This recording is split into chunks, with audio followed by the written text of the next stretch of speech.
Bismillahirrahmanirrahim. Assalamualaikum warahmatullahi wabarakatuh.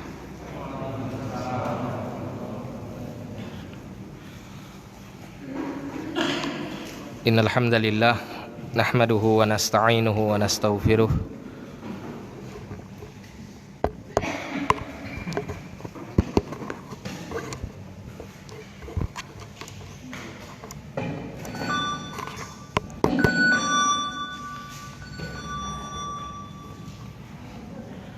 wa na'udzu billahi min shururi anfusina wa sayyiati a'malina man yahdihillahu fala mudilla lahu wa man yudlil fala hadiya lahu asyhadu an la ilaha illallah wahdahu la syarika lahu wa asyhadu anna muhammadan 'abduhu wa rasuluh. Qala Allah ta'ala fi kitabihil karim ya ayyuhalladzina amanu taqullaha haqqa tuqatih ولا تموتن إلا وأنتم مسلمون يا أيها الناس اتقوا ربكم الذي خلقكم من نفس واحدة وخلق منها زوجها وبث منهما رجالا كثيرا ونساء واتقوا الله الذي تساءلون به والأرحام إن الله كان عليكم رقيبا يا أيها الذين آمنوا اتقوا الله وقولوا قولا سديدا يصلح لكم أعمالكم ويغفر لكم ذنوبكم ومن يطع الله ورسوله فقد فاز فوزا عظيما أما بعد فإن أصدق الحديث كتاب الله وخير الهدي هدي نبينا محمد صلى الله عليه وسلم وشر الأمور محدثاتها فإن كل محدثة بدعة وكل بدعة ضلالة وكل ضلالة في النار. Ma'asyiral muslimin wal muslimat rahimani wa rahimakumullah. Alhamdulillah, pada kesempatan yang mulia ini kita kembali dipertemukan oleh Allah Subhanahu wa taala untuk bersama-sama mempelajari ilmu agamanya.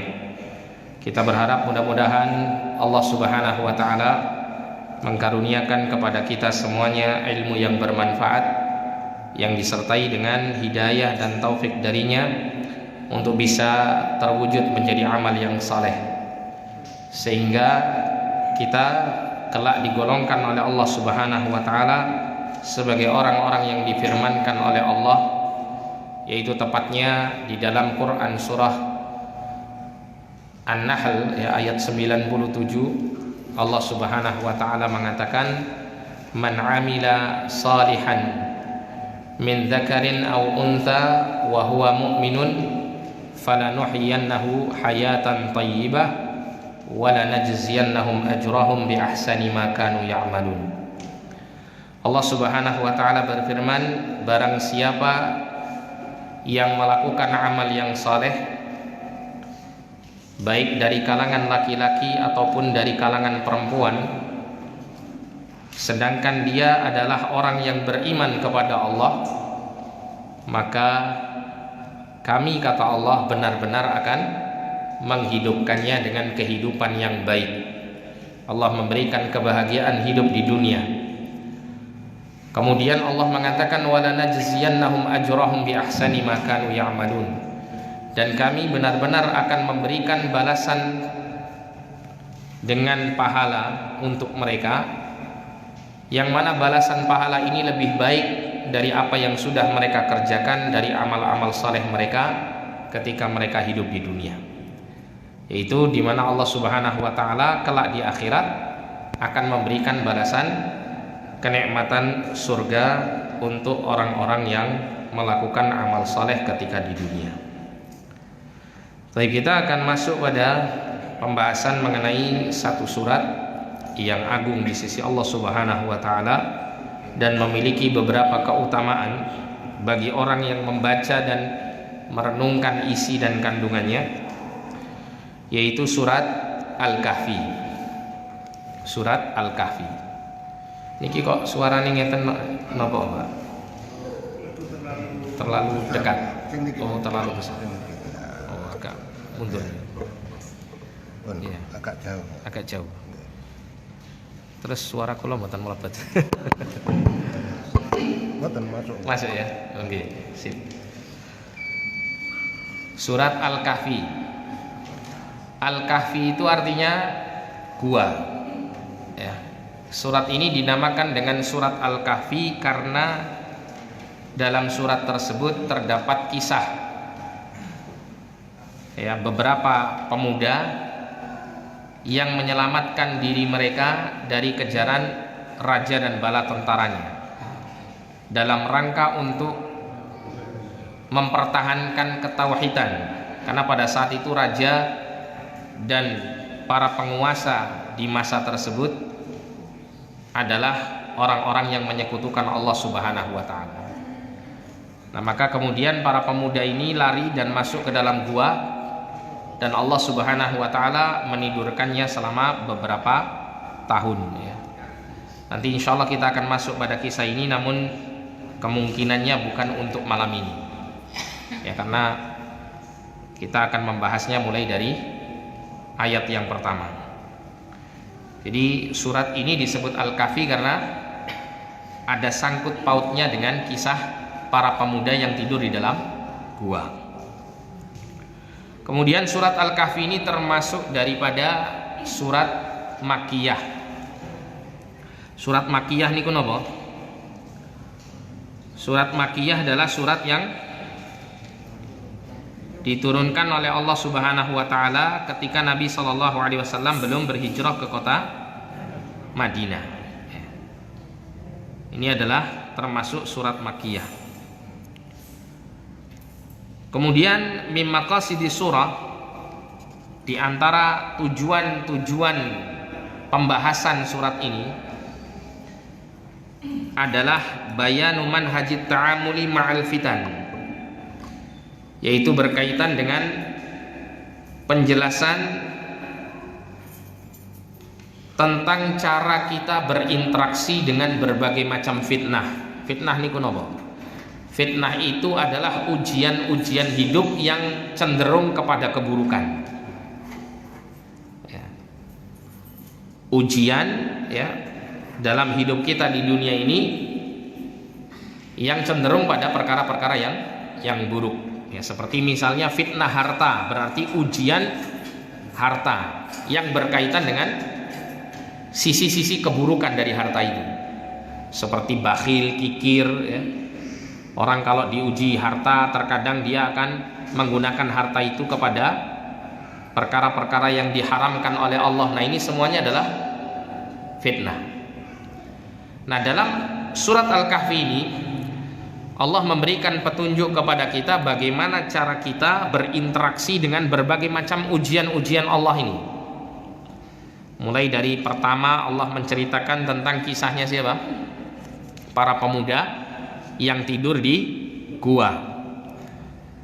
Ketika itu mereka diberikan ujian oleh Allah. Apa ujiannya? Ujian akidah, ujian keyakinan. Di masa itu raja dan bala tentaranya memaksa rakyatnya untuk menyekutukan Allah Subhanahu wa taala.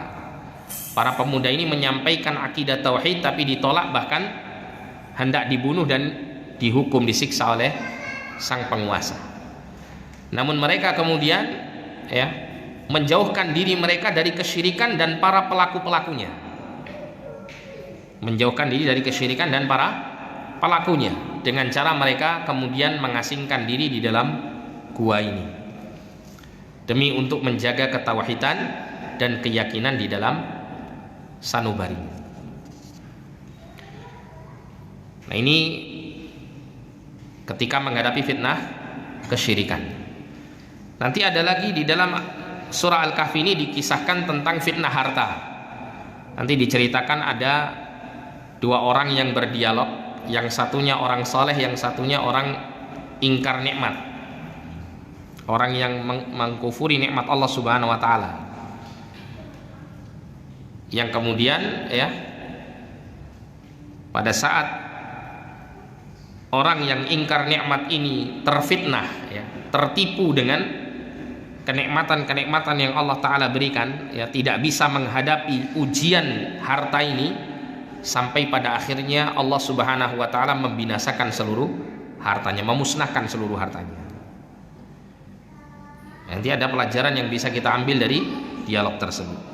Nanti juga ada berkaitan dengan kisahnya Nabi Musa alaihissalam melakukan perjalanan dalam rangka untuk menuntut ilmu. Ini dalam rangka untuk menghilangkan kebodohan, karena kebodohan itu adalah termasuk fitnah, ujian yang buruk. Wajib bagi setiap kaum muslimin untuk jangan sampai merasa dirinya cukup dengan pengetahuan agamanya saat ini. Dia harus terus menambah, harus terus menambah pengetahuan agamanya, terutama dalam hal-hal yang sangat dia butuhkan dalam kehidupan sehari-hari, seperti berkenaan dengan keyakinan, ya, berkenaan dengan ibadah, berkenaan dengan muamalah, ya, hubungan interaksi antar manusia. Nah, semua ini wajib bagi setiap muslim untuk terus mempelajari petunjuk-petunjuk agama dalam perkara-perkara tersebut. Nah, maka untuk menghadapi fitnah kebodohan dilawan dengan cara apa? Semangat belajar agama. Seperti Nabi Musa alaihissalam rela melakukan perjalanan jauh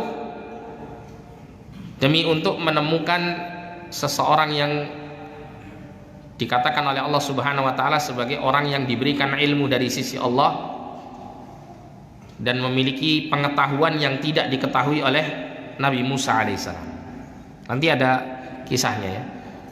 Nanti kalau kita sampai pada saat itu, insya Allah kita akan ceritakan tentang hal ini. Kemudian ada fitnah yang lain. Fitnah apa itu? Fitnah kekuasaan, ujian kekuasaan. Orang kalau dikasih kekuasaan, dikasih jabatan, apa yang harus dilakukan dalam menghadapi ujian seperti ini? Dan ini dicontohkan dalam kisah yang Allah ceritakan dalam surah Al-Kahfi ini, berkenaan dengan kisah Raja Dzulqarnain, ya, Dzulqarnain. Ya, bagaimana Dzulqarnain mendapatkan, ya, jabatan yang tinggi, memiliki kekuasaan yang luas. Apa yang dilakukan oleh Dzulqarnain ini sehingga Allah menceritakan kisahnya dan yang menyampaikannya kepada umat supaya menjadi ibrah, pelajaran bagi orang-orang yang memiliki jabatan, ya, apa yang harus dilakukan. Nah, ini semuanya akan dikisahkan, diceritakan di dalam surat Al-Kahfi, ya. Oleh karena itu disebutkan dalam kitab saya Al-Mukhtasar Fit Tafsir bahwa di antara tujuan-tujuan surat ini disampaikan adalah bayanu manhajit ta'amuli ma'al fitan, untuk menjelaskan bagaimana, ya, kita ini berinteraksi dengan berbagai macam ujian dari Allah Subhanahu wa taala. Baik, sebelum kita masuk dalam pembahasan ayat pertama dalam surah Al-Kahfi ini, kita perlu untuk mengetahui tentang keutamaan surat Al-Kahfi. Di antaranya dalam riwayat Muslim dari sahabat Abu Darda dijelaskan bahwa Nabi SAW mengatakan, man hafidha 10 ayatin min awali suratil kahfi usima minad dajjal. Barang siapa yang hafal 10 ayat dari awal surat Al-Kahfi, maka dia kelak akan dilindungi dari Dajjal. Dajjal itu siapa? Dajjal itu adalah seorang manusia biasa yang diceritakan oleh Nabi SAW akan keluar mendekati akhir zaman, ya, atau sudah masuk, ya, fase akhir zaman tapi belum masuk pada peristiwa kiamat. Yang mana laki-laki ini diberikan keistimewaan oleh Allah untuk menguji manusia di saat itu. Apa yang dia inginkan terjadi dengan izin Allah. Kalau dia lewat di tempat yang subur, akan menjadi kering.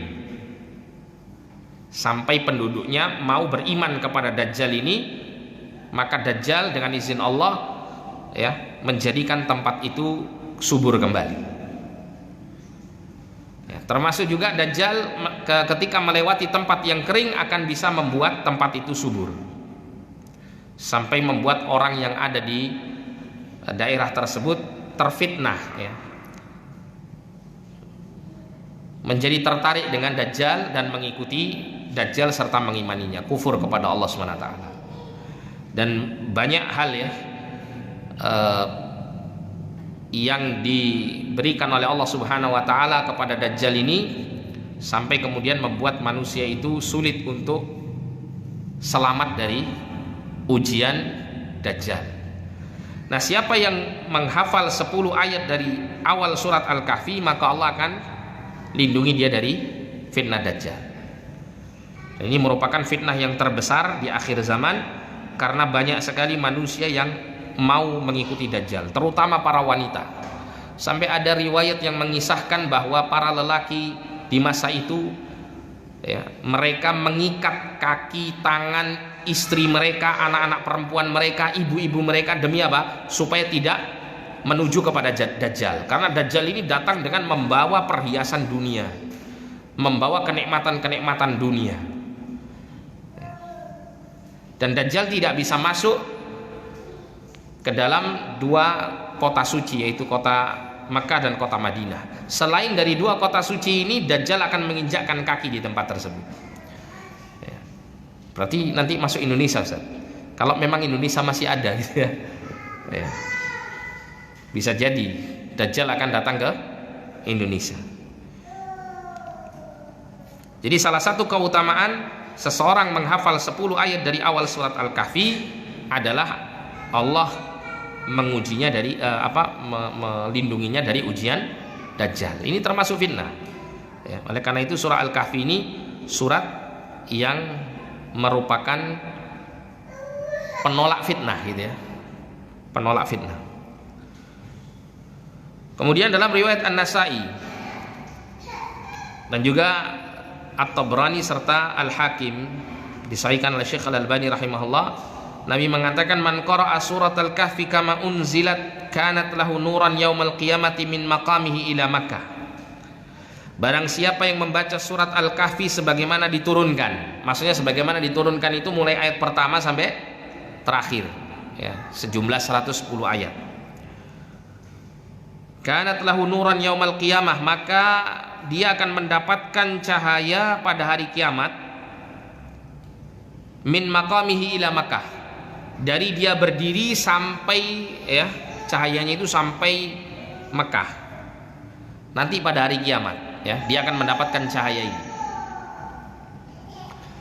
Kenapa kita butuh cahaya pada hari kiamat? Karena nanti diantaranya ya, diantara manfaat cahaya ini, yang pertama kita akan dikenal sebagai umat Nabi kita Muhammad SAW melalui cahaya tersebut.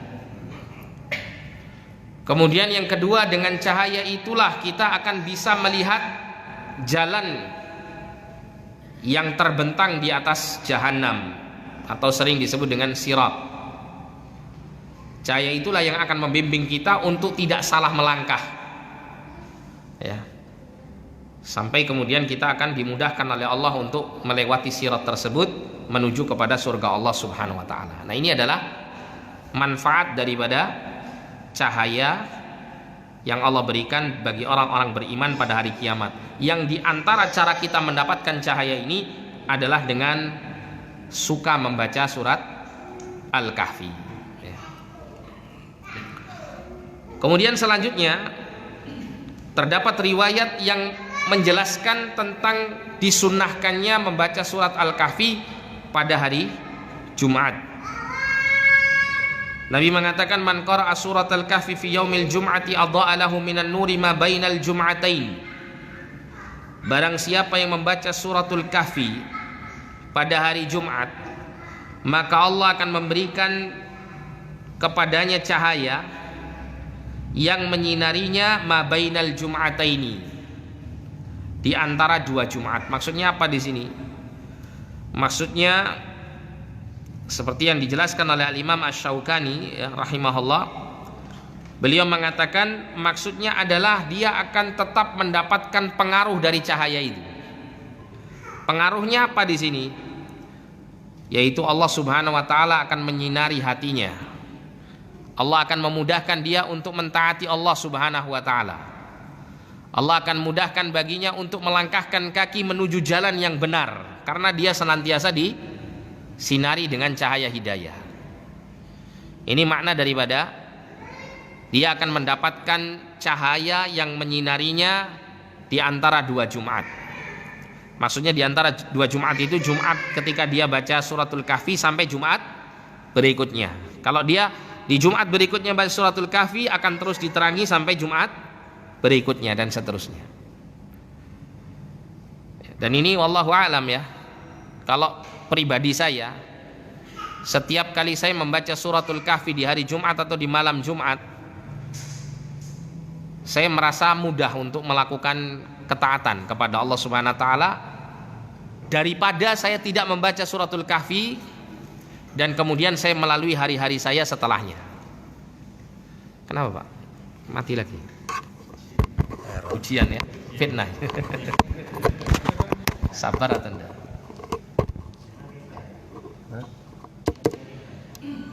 Wes. Tes.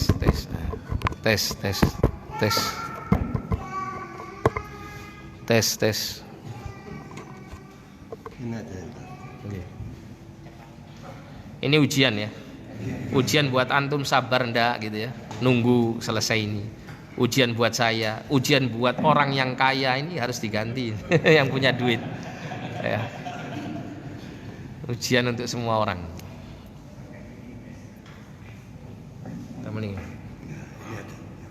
Di cantol nomor gitu. Ya, tinggal anak.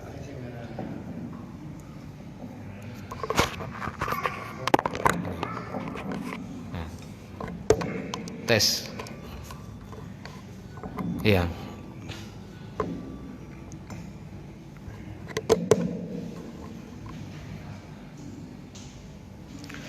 Termasuk juga maknanya disinari ya di antara dua Jumatnya, artinya senantiasa mendapatkan pahala di antara dua Jumatnya tersebut melalui pembacaan suratul Kahfi yang dia baca. Ini di antara keterangan yang dijelaskan oleh para ulama.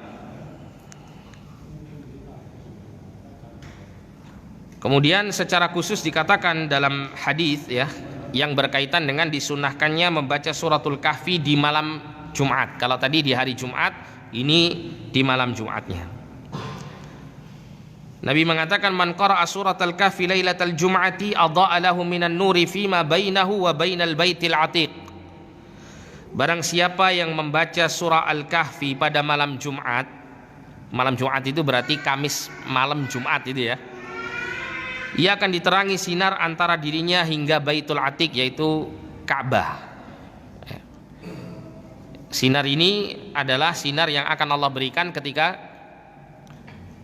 seseorang dibangkitkan pada hari kiamat. Seperti yang saya jelaskan di awal tadi, bahwa cahaya itu akan sangat bermanfaat bagi orang-orang beriman yang mendapatkannya. Kemudian Al-Imam Asy-Syafi'i rahimahullah menjelaskan dalam kitab berkenaan dengan sunnahnya membaca suratul Kahfi.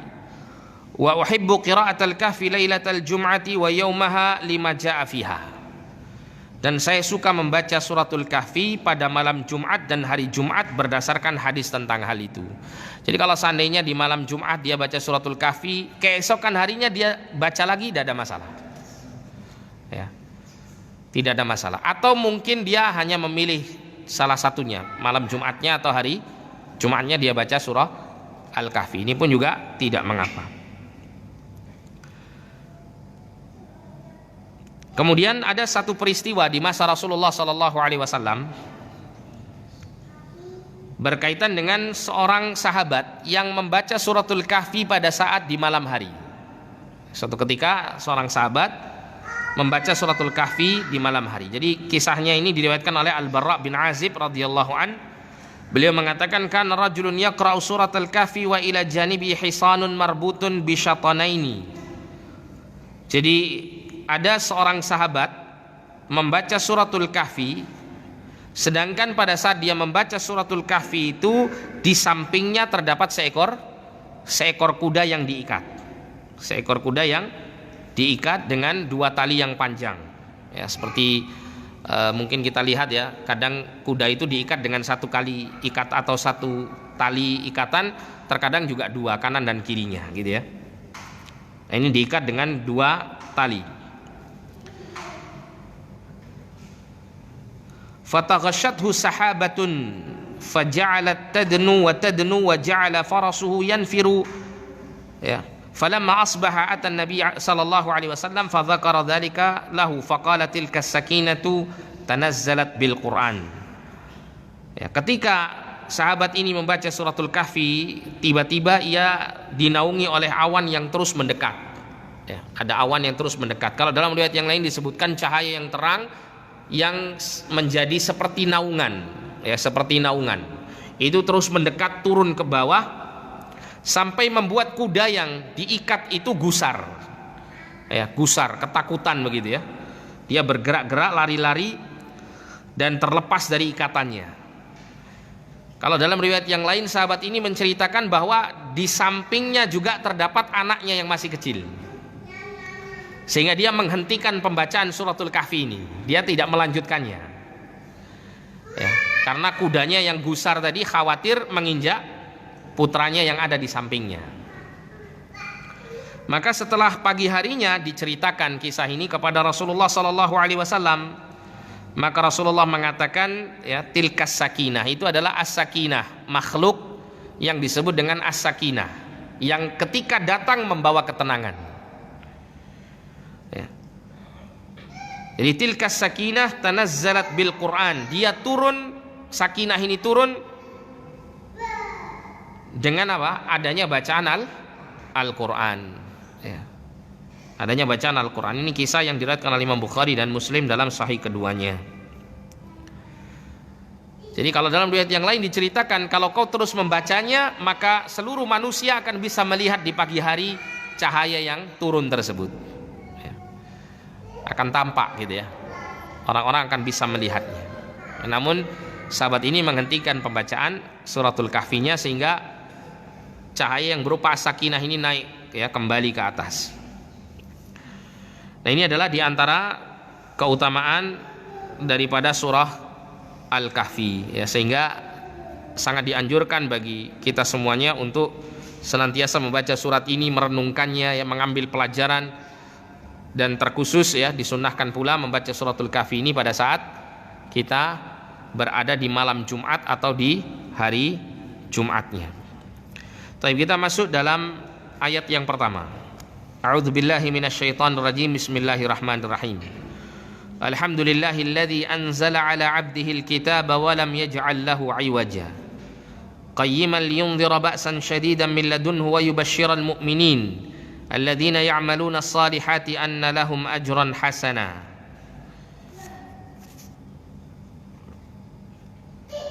Ayat yang pertama Allah mengatakan segala puji bagi Allah yang telah menurunkan atas hambanya Alkitab, yaitu Al-Quran. Ala abdi, atas hambanya siapa di sini? Sinten, Pak? Hambanya yang dimaksud di sini siapa? Nabi Muhammad SAW. Kok enggak jawab sih? Saya tanya ya.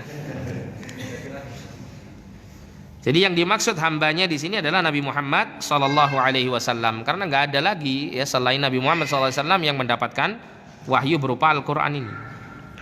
Walam yaj'al lahu iwaja, dan Allah tidak menjadikan pada Alkitab tersebut adanya iwaja. Iwaja itu kebengkokan.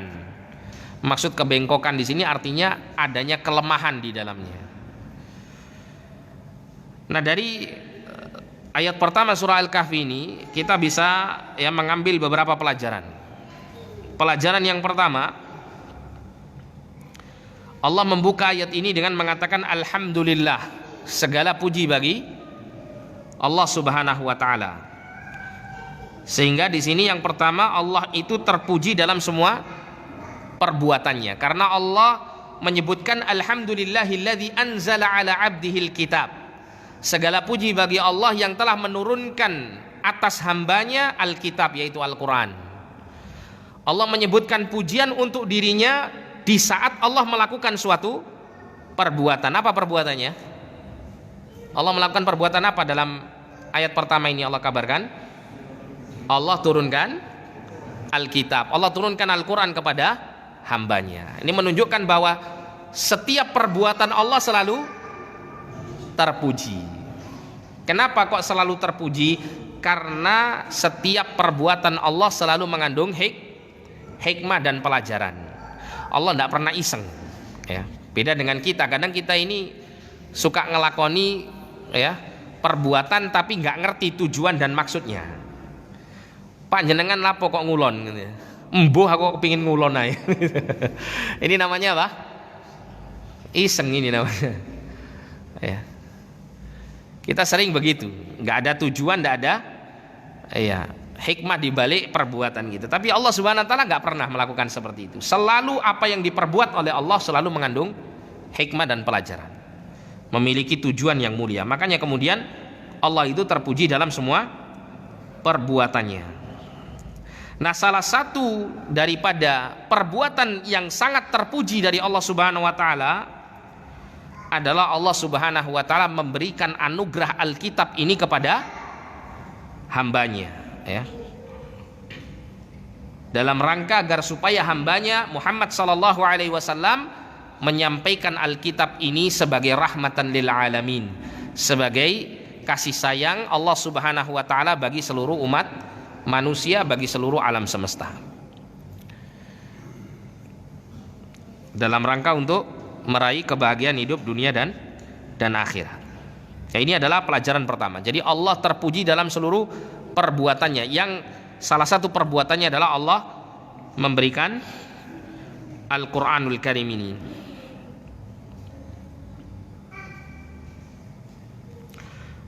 Kemudian yang kedua, dalam ayat ini terdapat pemberitaan dari Allah Subhanahu wa taala. Jadi Allah mengabarkan bahwa Dia adalah Tuhan yang paling layak untuk dipuji dengan seluruh sifat-sifat yang sempurna. Allah menyebutkan dalam ayat pertama Alhamdulillah. Alhamdulillah itu maknanya segala puji bagi Allah. Ya, jadi kalau dalam terjemahan Quran kita ini terjemahan yang pas, segala puji bagi Allah. Karena kalau kita perhatikan, kalau kita pernah belajar bahasa Arab, huruf alif lam di depan kata hamdu itu jadinya alhamdu, ngoten nggih?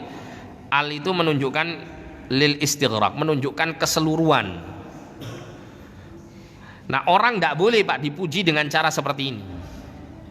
Pujian ini hanya untuk Allah. Karena apa? Karena pujian yang disampaikan kepada Allah ini mencakup seluruh jenis pujian-pujian, ya, dalam seluruh sifat-sifat yang sempurna bagi Allah Subhanahu wa taala. Tidak ada orang itu ya dipuji dengan pujian seluruh sifat-sifatnya yang sempurna, tidak ada. Mesti manusia itu dipuji karena satu atau dua atau beberapa saja dari sifat-sifat yang unggul yang dia miliki. Misalnya, ya, terkadang seseorang akan memuji fulan karena kedermawanannya, nah gitu. Tapi di sisi yang lain dia tidak dipuji karena ada sifat yang kurang, kan begitu. Seseorang akan dipuji karena sebab dia pandai. Seseorang dipuji karena dia memiliki akhlak yang mulia. Tapi dia tidak pernah dipuji, atau makhluk tidak pernah dipuji dengan segala pujian atas seluruh sifat-sifat yang dimilikinya, nggak pernah.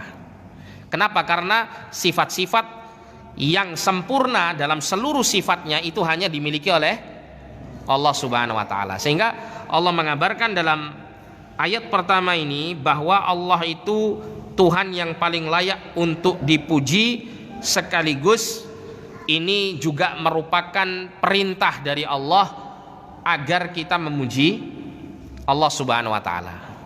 Agar kita memuji Allah Subhanahu wa taala. Jadi ketika Allah mengatakan alhamdulillahilladzi dan seterusnya, segala puji bagi Allah dan seterusnya, ini tidak hanya Allah mengabarkan dia layak untuk dipuji, tapi juga mengandung perintah.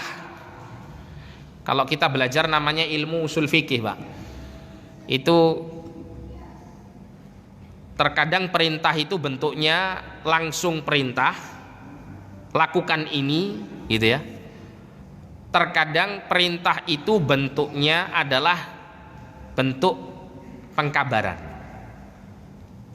ya, bentuk pengkabaran.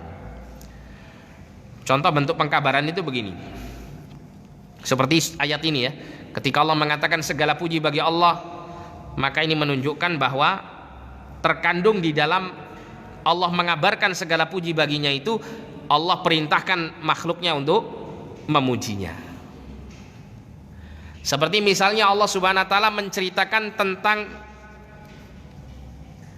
pahala bagi orang-orang yang melakukan amal soleh. Siapa yang melakukan amal soleh ini, maka dia akan mendapatkan pahala demikian, demikian, demikian. Ini kan kabar, berita kan gitu ya. Berita kalau siapa yang melakukan kebaikan seperti ini diganjar dengan kebaikan seperti ini, diberikan apa? Surga yang demikian kenikmatannya. Nah itu. Ada nggak di dalam kalimat itu bentuk perintah secara langsung, lakukan amal kebaikan ini supaya kamu dapat ini? Tidak ada, gitu kan? Tapi di situ sudah mengandung perintah, meskipun tidak secara langsung. Ya, seperti ayat yang tadi saya baca, man amila salihan min dzakarin aw untha wa huwa mu'minun falanuhyiyannahu hayatan thayyibah wa lanajziyannahum ajrahum bi ahsani ma kanu ya'malun. Barang siapa yang melakukan amal saleh baik dari kalangan laki-laki ataupun perempuan dan dia adalah orang yang beriman kepada Allah, maka kami benar-benar akan hidupkan dia dengan kehidupan yang baik, kemudian kami akan memberikan balasan pahala dengan ya yang lebih baik dari apa yang telah mereka kerjakan dari amal-amal saleh ketika di dunia. Ada enggak bentuk perintah di dalam ayat itu? Ada enggak Allah mengatakan lakukan amal soleh, berimanlah kamu kepada Allah supaya kami akan memberikan hidup yang baik di dunia maupun di akhirat? Ada enggak perintah seperti ini? Tidak ada. Tapi orang ketika membaca ayat tersebut, dia langsung apa? Memahami bahwa di balik itu ada perintah Allah. Kita disuruh untuk beriman dan beramal soleh. Jadi banyak sekali ayat-ayat Al-Quran yang bentuknya seperti ini. Bahkan para ulama mengatakan perintah yang bentuknya itu kabar seperti ini ablag. Jadi asyad, dia lebih, penekanannya lebih besar daripada Allah mengatakan lakukan ini, jalankan ini, amalkan ini. Kenapa? Karena terkadang perintah dengan bentuk perintah langsung itu terkadang terikat dengan waktu tertentu. Tapi kalau perintahnya itu melalui kabar berita, maka ini perintahnya berlaku seterusnya. Berlaku seterusnya. Tapi ini yang kedua.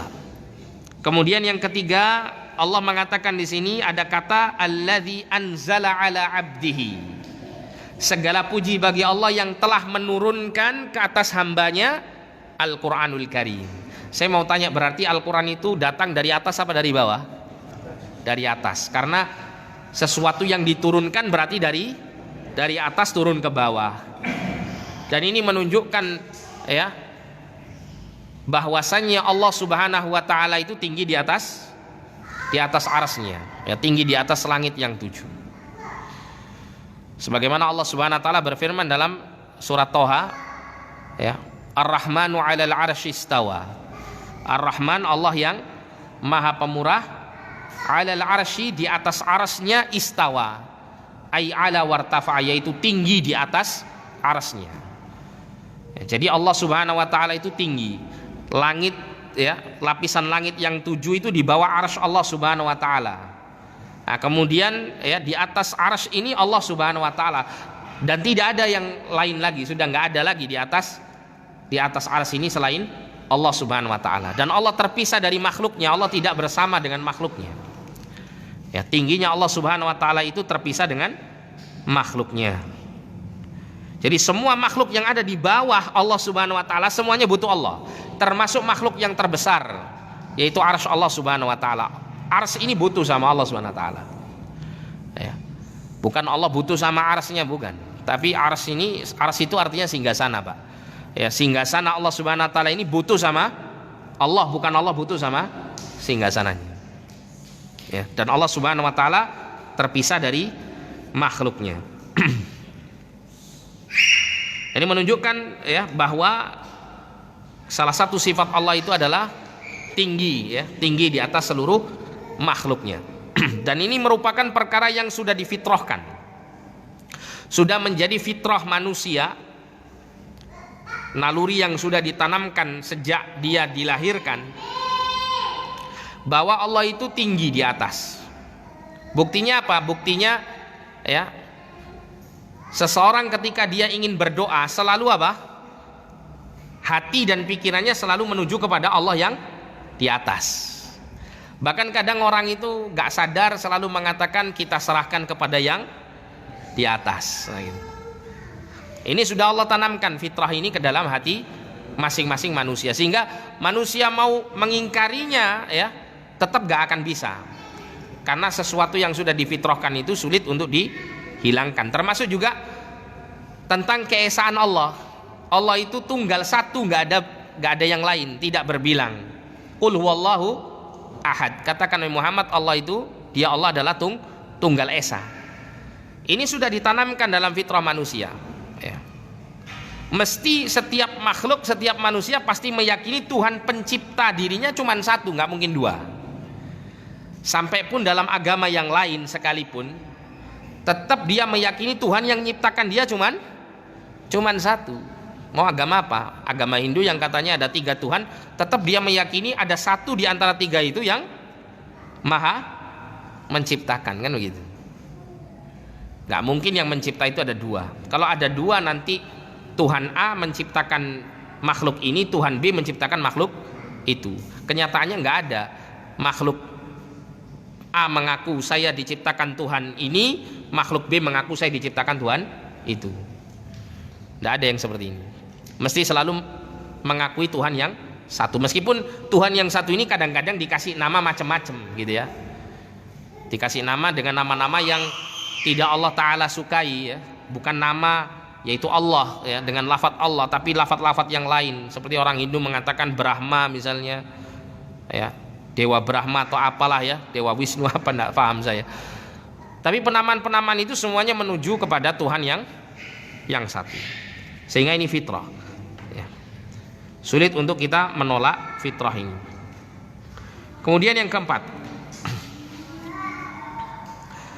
di dalam ayat ini Allah mengatakan alhamdulillahilladzi anzala ala abdihil kitab. Segala puji bagi Allah yang dia menurunkan atas hambanya Alkitab. Nabi Muhammad SAW disebut di sini dengan abdun, ala abdihi, atas hambanya. Nah, di sini mengandung pelajaran yang banyak ya. Pelajaran yang pertama, ayat ini mengingatkan kita tentang status kedudukan Nabi Muhammad SAW sebagai siapa? Hamba Allah Subhanahu wa taala. Sehingga kita tidak boleh mengangkat kedudukan derajat Nabi SAW melebihi dari statusnya sebagai hamba Allah Subhanahu wa taala. Karena ada orang itu yang berkeyakinan bahwa Nabi SAW itu dia memiliki kekhususan yang dimiliki oleh Allah Subhanahu wa taala meskipun tidak dikatakan secara langsung. Contohnya apa? Contohnya ada sebagian orang menganggap bahwa Nabi itu memiliki kuasa, mampu ya, untuk mendatangi umatnya meskipun beliau sudah meninggal dunia. Menerobos apa? Alam barzakh. Mendatangi umatnya di dunia. Padahal Nabi SAW mengatakan tentang hadis tentang telaga itu ya. Jadi Nabi nanti itu dikasih sama Allah telaga, namanya telaga Al-Kautsar. Ini pembahasan di dalam surah Al-Kautsar ya. Tafsir surah Al-Kautsar. Telaga yang luas ya, yang airnya itu abyad minal laban, lebih putih daripada susu, dan rasanya ahla minal asal, lebih manis daripada madu. Man yashrab minhu lam yadhma abadan. Siapa yang bisa minum dari telaga itu, maka dia tidak akan pernah selama-lamanya haus.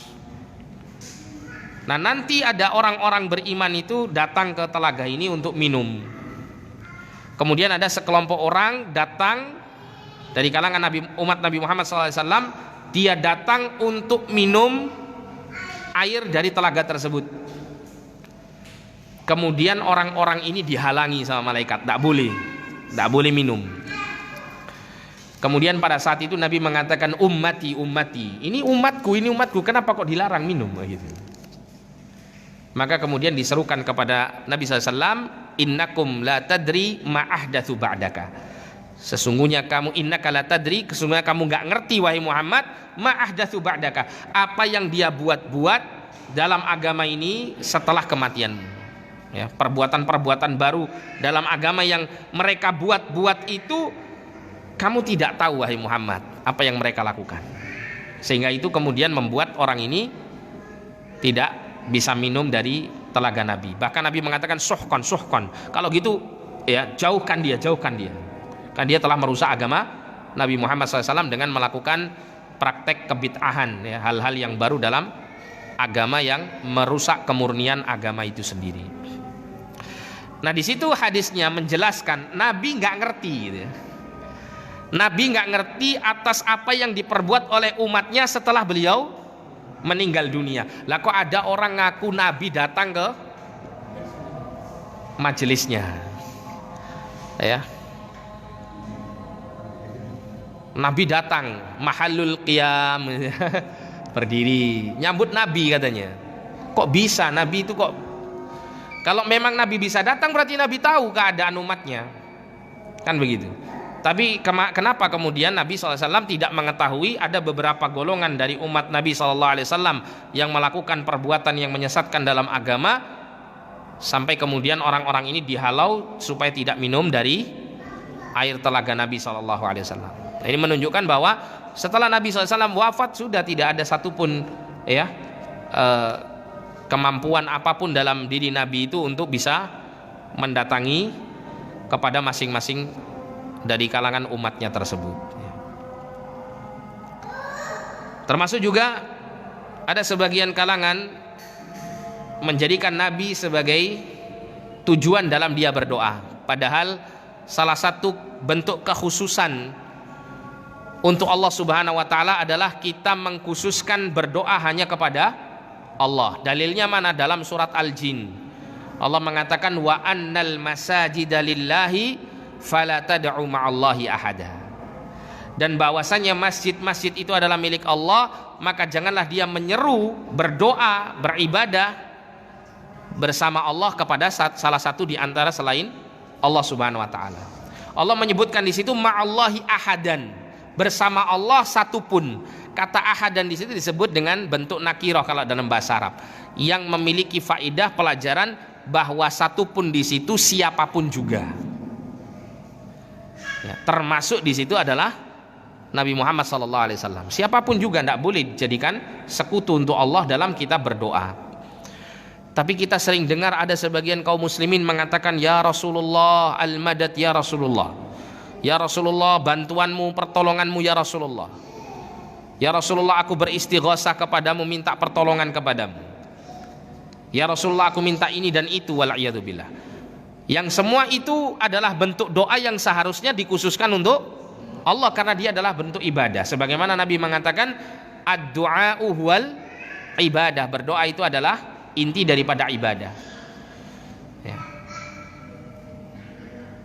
Mungkin mereka beranggapan itu tawasul Ustaz.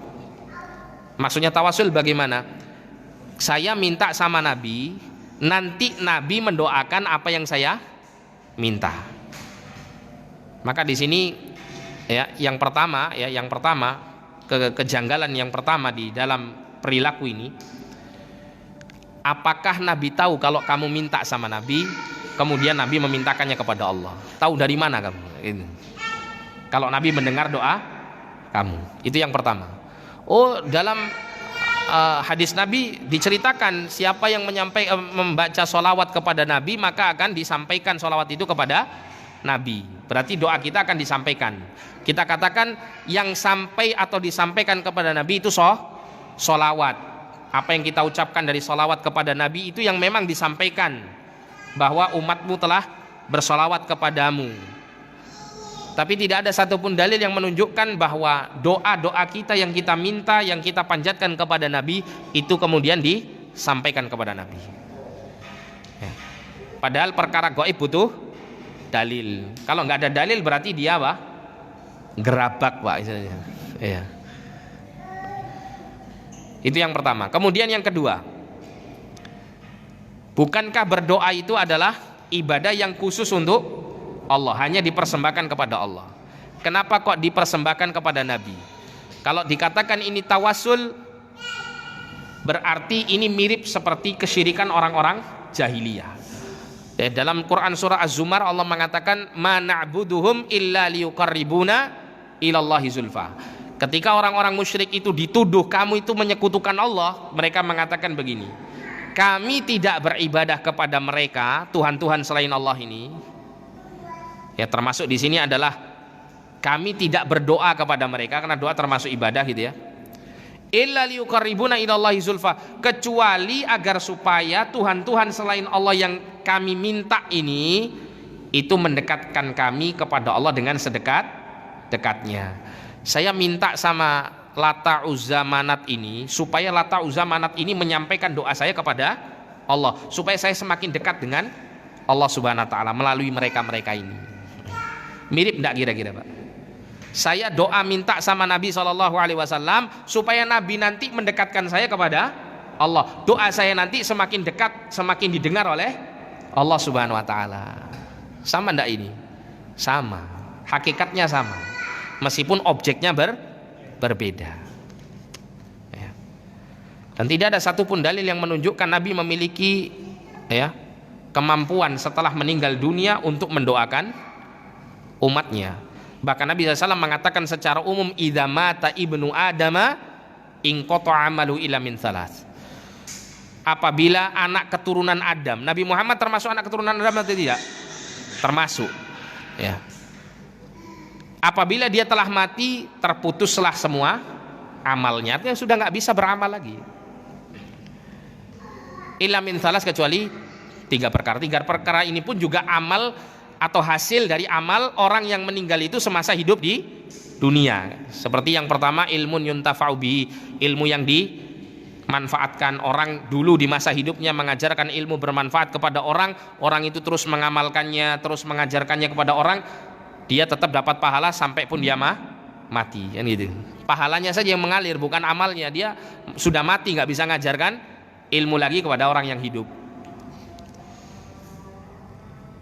Apa yang kedua itu? Sodakotin jariyah yang pertama ya.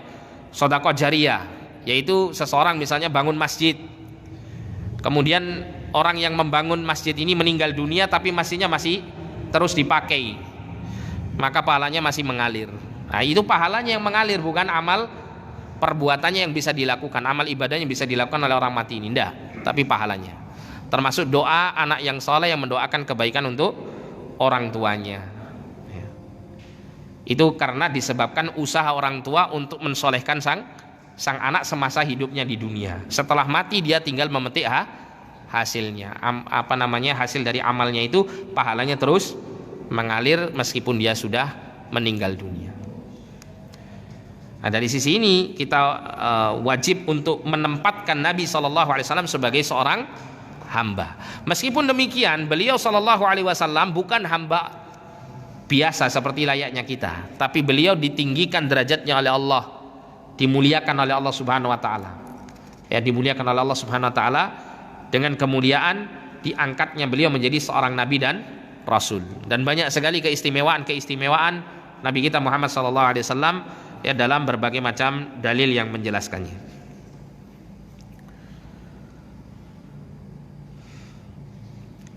Kemudian ya, penyebutan hamba yang disandarkan kepada Allah. Kan tadi disebutkan oleh Allah dalam ayat pertama, segala puji bagi Allah yang telah menurunkan atas hambanya. Nyanya di sini kembali ke mana? Allah, kan gitu ya. Hambanya maksudnya hamba Allah. Jadi kalau Anda mendapatkan di dalam Al-Quran, Pak, penyebutan hamba Allah, hambanya hamba Allah atau hamba Ar-Rahman, ini menunjukkan bahwa hamba tersebut terpuji di sisi Allah Subhanahu wa taala. Contoh ya, seperti dalam selain surat ini, seperti dalam surat Al-Furqan. Pada bagian yang terakhir dalam surah Al-Furqan Allah mengatakan wa ibadur rahmanil ladzina yamshuna 'alal ardi hauna wa idza khatabahumul jahiluna qalu salama, dan seterusnya. Allah mengatakan dan hamba-hamba Tuhan yang Maha Pemurah. Mereka adalah orang-orang yang berjalan di atas muka bumi ini dengan tenang, dengan penuh wibawa, ketawaduan, tidak sombong. Dan apabila orang-orang jahil, orang-orang bodoh mencela mereka, maka mereka mengucapkan kalimat-kalimat yang penuh dengan keselamatan. Tidak ikut jadi orang bodoh gitu. Selamat lisannya untuk mengatakan kata-kata yang mengandung kebodohan. Dan seterusnya sifat-sifatnya disebutkan di situ ibadur rahman, hamba-hamba Tuhan yang maha pengasih. Nah, ini menunjukkan bahwa hamba-hamba yang memiliki sifat-sifat ini, dia adalah hamba-hamba yang memiliki kedudukan tinggi di sisi Allah SWT. Nah, ini menunjukkan adanya keutamaan ketika seorang hamba itu disebut sebagai hamba Allah. Makanya kemudian Nabi ketika ditanya tentang nama terbaik, Nabi mengajarkan kepada kita nama terbaik untuk kita namakan anak-anak kita adalah terdapat penyebutan hamba di dalam nama tersebut, seperti Abdurrahman, Abdullah gitu ya. Karena di situ akan ada penanaman gitu ya, penanaman sejak awal keyakinan bahwa diri sang anak itu adalah hamba Allah Subhanahu wa taala. Kemudian yang terakhir disebutkan di sini bahwa kitab yang diturunkan oleh Allah Subhanahu wa taala yaitu Al-Qur'an, walam yaj'al lahu iwaja. Dalam Al-Qur'an itu tidak ada sesuatu yang bengkok di dalamnya. Maksudnya apa? Tidak ada kelemahan sama sekali. Tidak ada kelemahan sama sekali. Semua kabar beritanya adalah berita-berita yang hak, berita-berita yang benar. Semua apa yang disampaikan oleh Allah dalam Al-Qur'an semuanya adalah kabar berita yang hak, bukan kedustaan. Semua apa yang menjadi perintah Allah Subhanahu wa taala di dalam Al-Qur'an dan apa saja yang dilarang oleh Allah dalam Al-Qur'an, semuanya selalu mengandung hikmah dan kebaikan yang besar. Oleh karena itu sahabat Abdullah bin Mas'ud pernah mengatakan begini, "Idza sami'ta qaulallahi ta'ala ya ayyuhalladzina amanu," apabila engkau mendengarkan firman Allah Subhanahu wa taala yang diawali dengan kata wahai orang-orang yang beriman, atau juga wahai sekalian manusia, maka kata Abdullah bin Mas'ud, fa'ar'a sam'aka, dengarkan dengan seksama ayat tersebut. Kenapa? Fa inna ba'da dzalika khairan aw khairun yu'maru bihi aw syarrun yunha anhu. Karena setelah Allah menyebutkan wahai orang-orang yang beriman, mesti Allah akan memberikan perintah berupa kebaikan yang diperintahkan oleh Allah, atau akan ada keburukan yang Allah melarang manusia untuk mengerjakannya. Jadi setiap apa yang diperintah oleh Allah mesti baik, setiap apa yang dilarang oleh Allah mesti tidak baik. Sehingga ini menunjukkan bahwa Al-Qur'an adalah sempurna, tidak ada sedikit pun yang lemah di situ, tidak ada sedikit pun yang lemah. Bahkan Al-Qur'an ini dijaga sama Allah SWT sampai hari kiamat. Allah mengatakan inna nahnu nazzalna dzikra wa inna lahu lahafidun. Sesungguhnya kamilah yang menurunkan Al-Qur'an ini, demikian pula kamilah yang akan senantiasa menjaga Al-Qur'an tersebut. Makanya kemudian tidak pernah ada seseorang yang ingin merusak Al-Qur'an kecuali mesti kebongkar, mesti ketahuan. Pernah saya mendengarkan ada kisah, ada Al-Qur'an itu yang dikeluarkan dengan menghilangkan beberapa huruf saja, beberapa huruf dari mushaf. Kemudian Quran itu diterbitkan dari Inggris gitu ya, dihilangkan beberapa hurufnya. Kemudian Quran itu dikirim diantaranya ke beberapa negara Islam, diantaranya negara-negara Afrika. Negara-negara Afrika, salah satu negara Afrika di situ ada negara Islam, itu dikirimi Quran dari Inggris dengan menghilangkan beberapa huruf.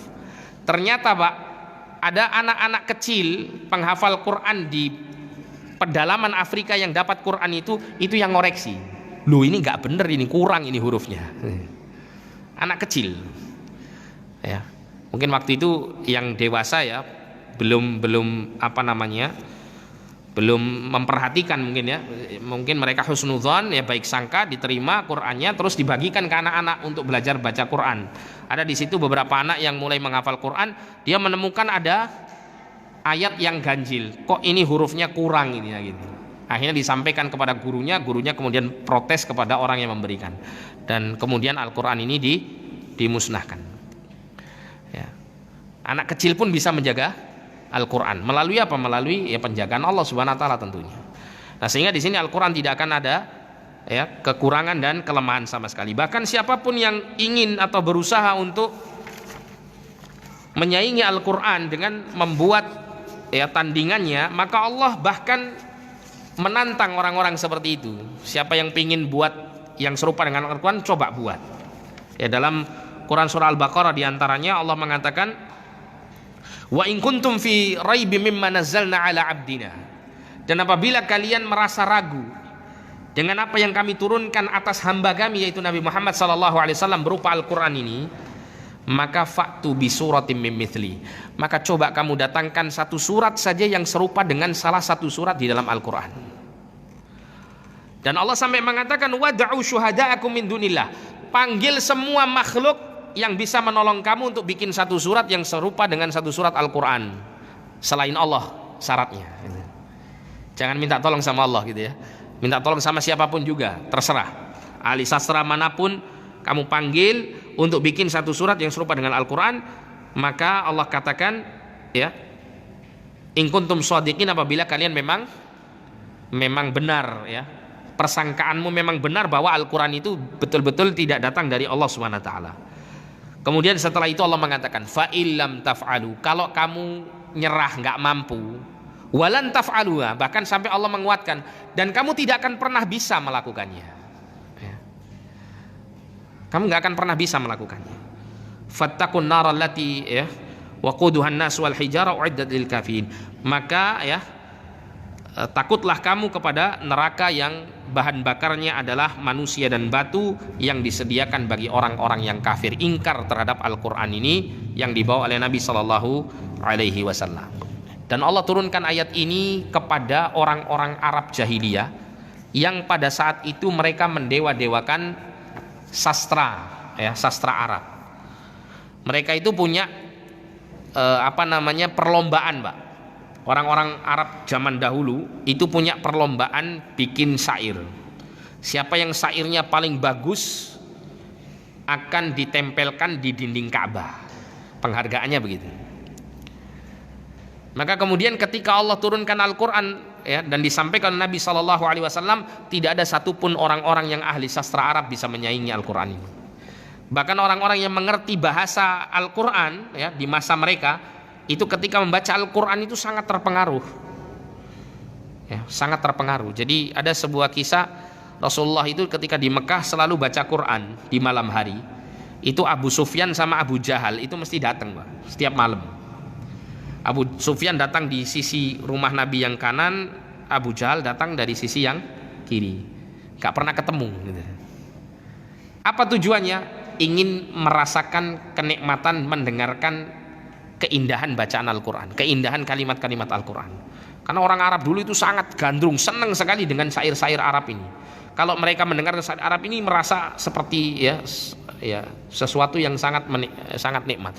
Tapi ketika Quran turun, itu perasaan mereka sangat lain. Ini enggak seperti biasa kita dengar dari syair-syair yang dibuat oleh para ahli sastra. Sangat terpengaruh. Akan tapi hidayah Allah tutup hati mereka, sehingga yang masuk Islam hanya Abu Sufyan, itu pun juga ketika terbukanya kota Mekah radhiyallahu anhu. Sedangkan Abu Jahal karena kesombongannya dia tidak mau masuk Islam sampai dia mati di atas kekufuran, wala'iyadzubillah. Tapi insyaallah untuk ayat yang kedua dan seterusnya kita akan lanjutkan pada pertemuan yang akan datang biidznillah taala. Wallahu alam. Ini karena sudah jam 7 kita tutup dengan doa kafaratul majelis, kurang lebihnya saya mohon maaf. Subhanakallahumma wa bihamdika asyhadu an la ilaha illa anta astaghfiruka wa atubu ilaik. Wa sallallahu ala nabiyyina Muhammadin wa ala alihi wa sahbihi wasallam, wa akhiru da'wana alhamdulillahi rabbil alamin. Wal afu minkum, wassalamu alaikum warahmatullahi wabarakatuh.